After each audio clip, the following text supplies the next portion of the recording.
Hello everyone, welcome back to my channel study with मास। So in previous video हमने 2023 अगस्त CTET के CDP related 15 questions को solve किया हुआ था। So this is the part 2।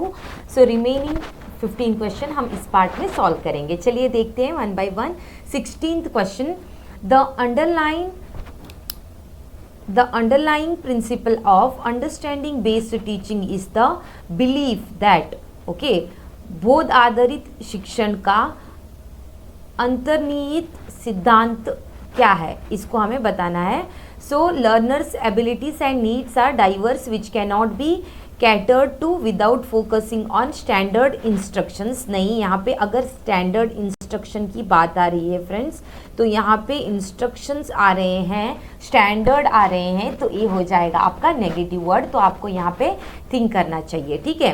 Then coming to second point, learners are passive. देखो friends, यहाँ पे फिर से नेगेटिव वर्ड आ रहा है। यहाँ पे पैसिव वर्ड अगर आ रहा है आपका तो दिस इज नेगेटिव। अगर इसी जगह पे आपका एक्टिव आ रहा है दैट इज पॉजिटिव वर्ड, ठीक है। एक्टिव इज पॉजिटिव एंड यहाँ पे स्टैंडर्ड इंस्ट्रक्शंस भी नहीं होंगे। यहाँ पे एक कंप्लीट स्टैंडर्ड नहीं रहेगा, okay. It is according to the learners knowledge. Then coming to the third option, learners can construct the knowledge when provided with the facilitative environment to do so. Yes, उन्हें हम facility provide कर सकते हैं तो वो खुद से ही अपना नॉलेज क्या कर सकते हैं, कंस्ट्रक्ट कर सकते हैं। दिस इज अ पॉजिटिव, क्या हो जाएगा यहाँ पे ऑप्शन। फोर्थ भी देख लेते हैं, learners know little and teaching involves transmission of facts to the students. नहीं, तो यहाँ पे आपका option number 3 is the correct answer. Let us see the next question, 17th question. How can a teacher help Aman who is struggling with the complex problems develop problem solving skills. ठीक है, यहाँ पे teacher कैसे अमन को help कर सकते हैं, किसमें, struggling with the complex problem. यहाँ पे अमन स्ट्रगल कर रहा है कॉम्प्लेक्स प्रॉब्लम्स को सॉल्व करने के लिए, तो उसमें प्रॉब्लम सॉल्विंग स्किल डेवलप कैसे कर सकते हैं teacher. So first option, encourage him to brainstorm and generate the ideas. Yes, उसे क्या करना चाहिए, मंथन करने और विचार उत्पन्न करने के लिए प्रोत्साहित करना चाहिए। ये ऑप्शन आपका सही हो रहा है। तो रिमेनिंग ऑप्शन देखने की कोई ज़रूरत है नहीं, फिर भी हम देख लेते हैं। Tell him to give a upon a problem नहीं है। डिस्करेज, डिस्करेज अगेन आ रहा है, this is a negative word friends. So provide him with the answers, नहीं, यहाँ पे भी डिस्करेजमेंट ही हो रहा है। तो option number 1 is the correct answer. Let us see the next question friends. A conducive classroom environment for learning in a middle classes centers around. Okay, माध्यमिक कक्षाओं में अधिगम के लिए एक अनुकूल कक्षा का वातावरण क्या है, केंद्रित होता है, किससे केंद्रित हो रहा है यहाँ पे, तो आपको फाइंड आउट करना है। तो कंडक्टिव क्लासरूम जो है, कंडक्टिव क्लासरूम का मतलब होता है कोऑपरेशन, मतलब एक दूसरे की मदद करना, सहकारी आधारित, ठीक है, सहकार करना दूसरों को। तो यहाँ पे ऑप्शन नंबर 18, क्वेश्चन नंबर 18 के लिए ऑप्शन देखते हैं। फियर ऑफ पनिशमेंट, नहीं, यहाँ पे फिर से नेगेटिव वर्ड आ रहा है। Cooperative learning, yes this is true, cooperative learning होना चाहिए, कॉम्पिटिटिव नहीं है। कंडीशनिंग एंड रीइंफोर्समेंट तो है ही नहीं, ठीक है। तो option number 2 is the correct answer. Let us see the 19th question.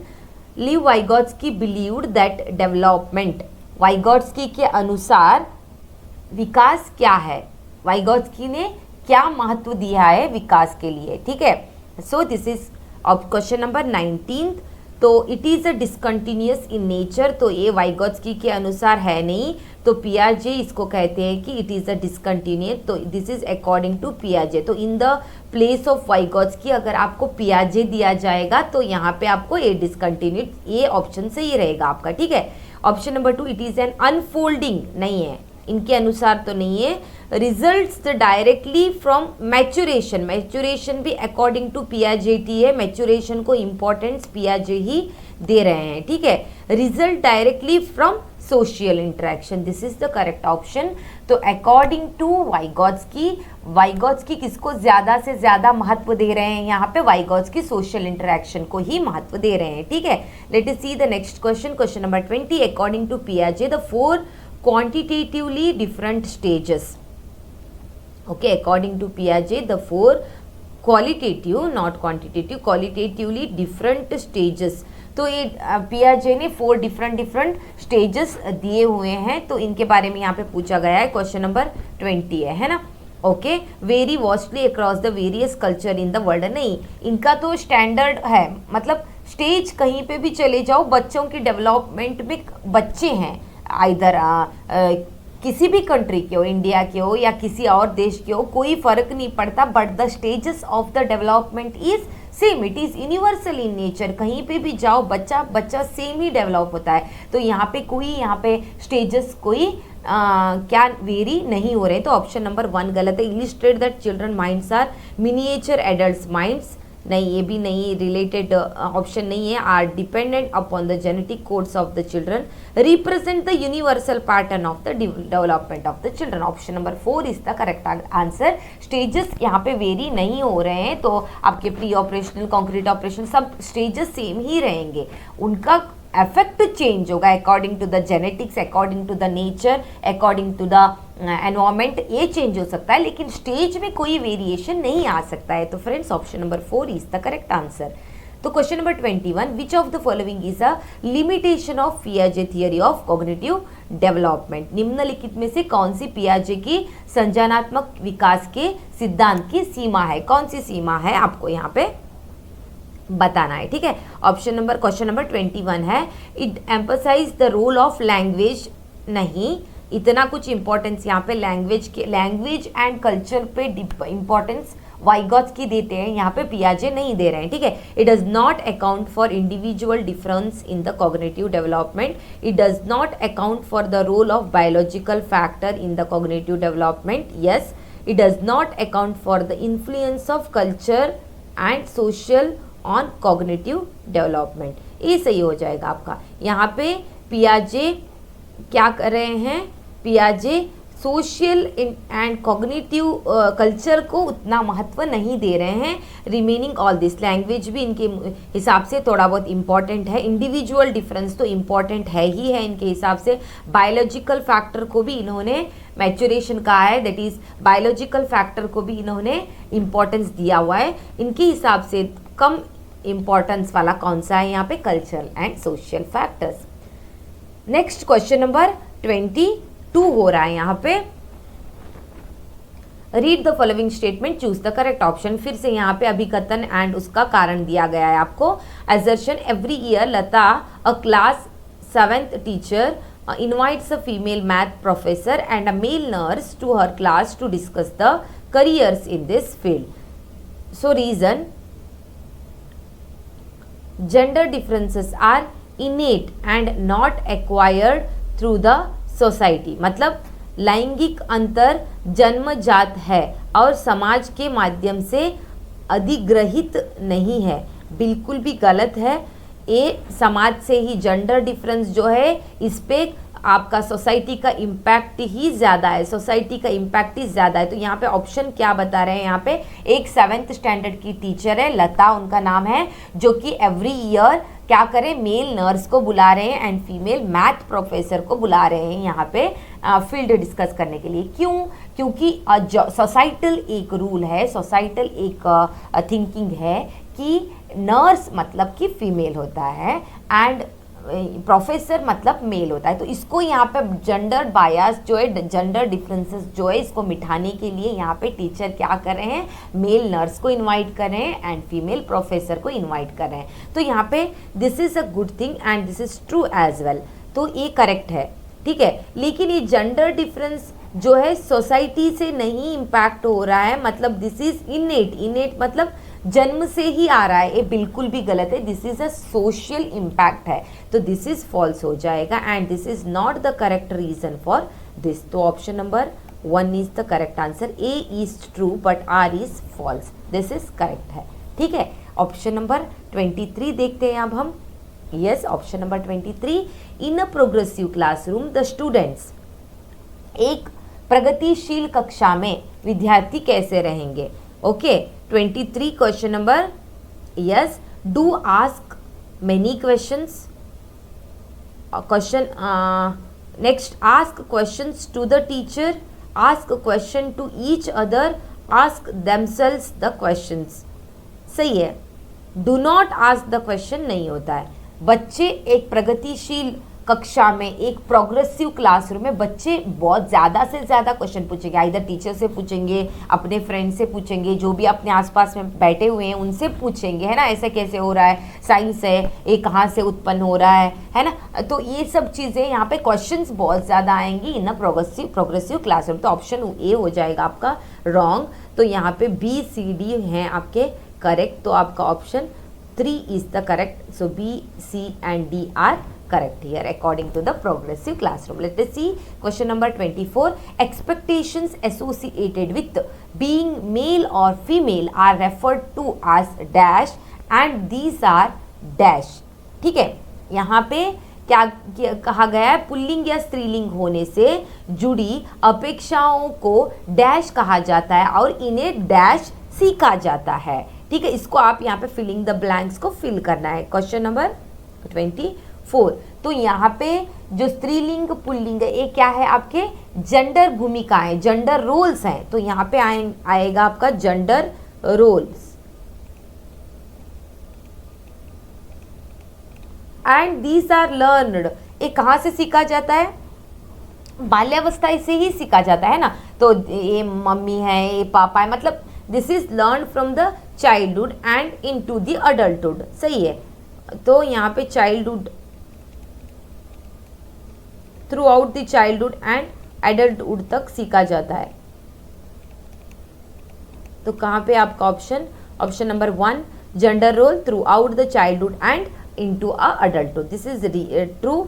Gender consistency नहीं है, एक गलत है। जेंडर स्टीरियोटाइप भी नहीं है, पुल्लिंग स्त्रीलिंग is a gender role, stereotype नहीं है यहाँ पे। जेंडर बायस भी बिल्कुल नहीं है, gender role is the correct option. Let us see the question number 25. Which of the following views about intelligence supports the respectful consideration of diversity among the learners? तो इसका आंसर आपको करना है, यहाँ पे हिंदी में भी दिया गया है। बुद्धि के संदर्भ में निम्नलिखित में से कौन सा दृष्टिकोण शिक्षार्थियों के बीच विविधता के सम्मानपूर्ण विचार का समर्थन करता है। तो आपको यहाँ पे फाइंड करना है, intelligence is not influenced by environment factor. 25, okay, intelligence is not influenced by genetic factor, सही है। IQ tests are the only measure of the intelligence, नहीं है। Intelligence is multi dimensional and can change over time, this is exactly suitable answer. तो यहाँ पे इसका view जो है, इंटेलिजेंस का व्यू आपको बताना है, कैसे ये डाइवर्सिटी लर्नर्स में बता रहे हैं। मतलब it is a multi dimensional, कैसे भी, मतलब it can change over a time. मतलब जब बच्चा छोटा है तब उसका IQ लेवल या उसका इंटेलिजेंस ज़्यादा होता है, लेकिन बच्चा जब बड़ा हो जाता है या कम हो जाता है, या जब छोटा होता है तब कम होता है इंटेलिजेंस, बड़े होने के बाद, मतलब it is varying time according to time, ये चेंज होता रहता है। It is a multi dimension. तो क्वेश्चन नंबर 25 का ऑप्शन हो जाएगा आपका 4th ऑप्शन। ठीक है, क्वेश्चन नंबर 26 देख लेते हैं हम लोग अब। Who among the following criteria who among the following critique the concept of general intelligence and proposed an alternative theory of intelligence? Okay, 26। तो यहाँ पे किसने यहाँ पे सामान्य एक कंसेप्ट दिया था जनरल इंटेलिजेंस को लेके। तो यहाँ पे जनरल इंटेलिजेंस को अल्टरनेटिव थियरी दिया था, हार्वर्ड गार्डनर ने दिया था। यहाँ पे हार्वर्ड गार्डनर, पियाजेट की इंटेलिजेंस थियरी नहीं है, वाइगोत्स्की की भी नहीं है, स्पेयरमैन जो हैं यहाँ पे, इन्होंने इंटेलिजेंस को बढ़ावा दिया था, लेकिन अल्टरनेटिव थियरी जो है हार्वर्ड के द्वारा, गार्डनर के द्वारा हमें मिला था। ठीक है, तो एस let us see the question number 27। Kohlberg theory has been critiqued by Carol Gilligan for ignoring gender differences in moral reasoning. Yes, बिल्कुल सही है। नॉट अप्लाइंग क्वांटिटेटिव मेथड नहीं है, representing a stage theory of moral development, collecting data bye means of real life नहीं। तो यहाँ पे Kohlberg theory को क्रिटिक किया गया था, आलोचना किया गया था किसके द्वारा? लॉरेंस कैरोल ग्लिगन के द्वारा यहाँ पे क्रिटिक किया गया था, ठीक है, आलोचन किया गया था।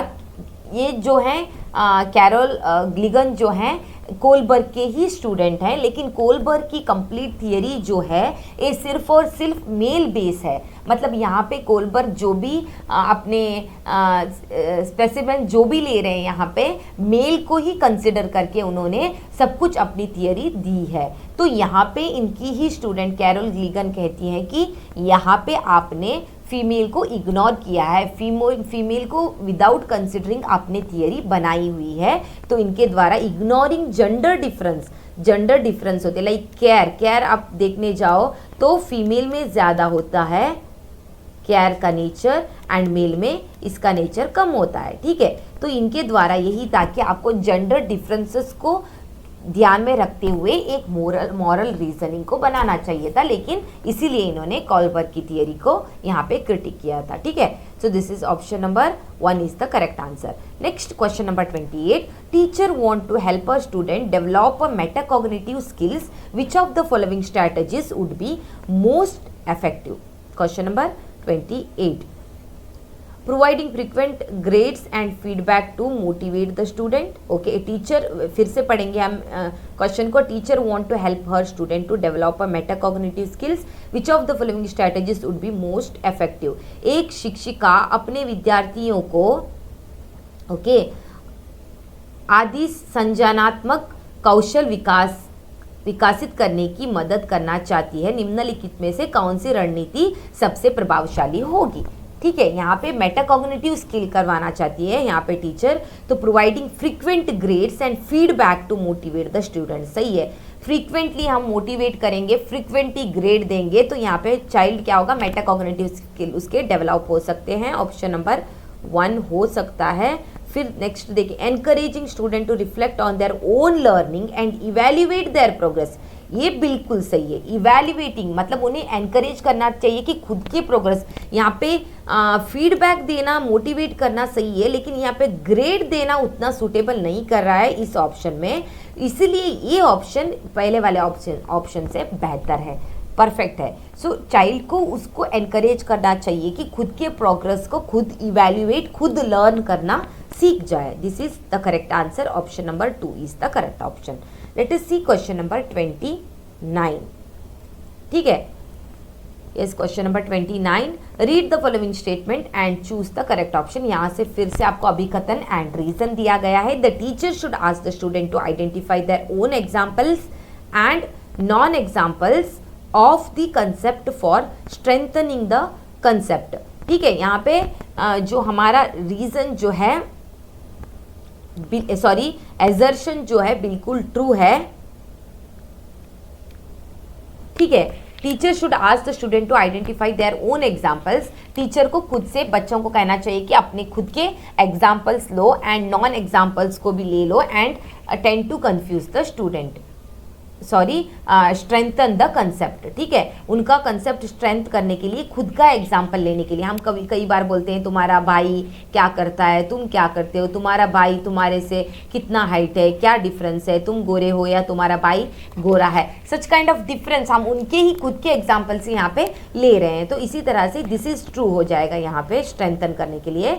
ठीक है, then reason thinking of examples lead to strengthening of a concept while non example tend to confuse। नहीं, नॉन एग्जाम्पल यहाँ पे कंफ्यूज वगैरह की बात नहीं आ रही है। यहाँ पे बच्चे को स्ट्रेंथन करना सही है, एग्जाम्पल नहीं लेने से बच्चा कंफ्यूज तो नहीं होगा, वो किसी और के एग्जाम्पल से समझ जाएगा, तो ये हो जाएगा आपका फॉल्स।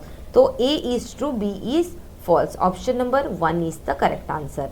ए सही है परंतु बी आपका आर जो है गलत है। Let us see the last question of this session and last question of your CDP question paper related to August exam, CTET exam जो कि 2023 इसी साल हुआ था आपका।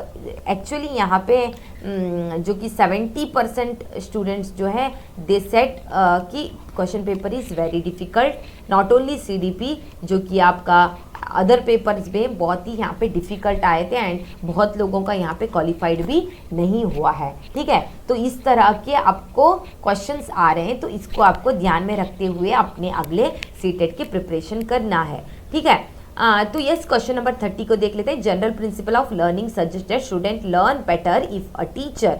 ठीक है, इफ अ टीचर मतलब यहाँ पे टीचिंग के मेथड्स को दिया गया आपको कि बच्चा बेटर सीख सकता है अगर टीचर के क्या करने से।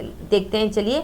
First introduce the concept in the symbolic form and then move it to the physical form. नहीं, उतना सूटेबल नहीं है। ठीक है, अगर उसको पहले दिखा दिया जाए कि yes this is a cuboid, this is a cuboid, then क्या करना चाहिए उसको हम,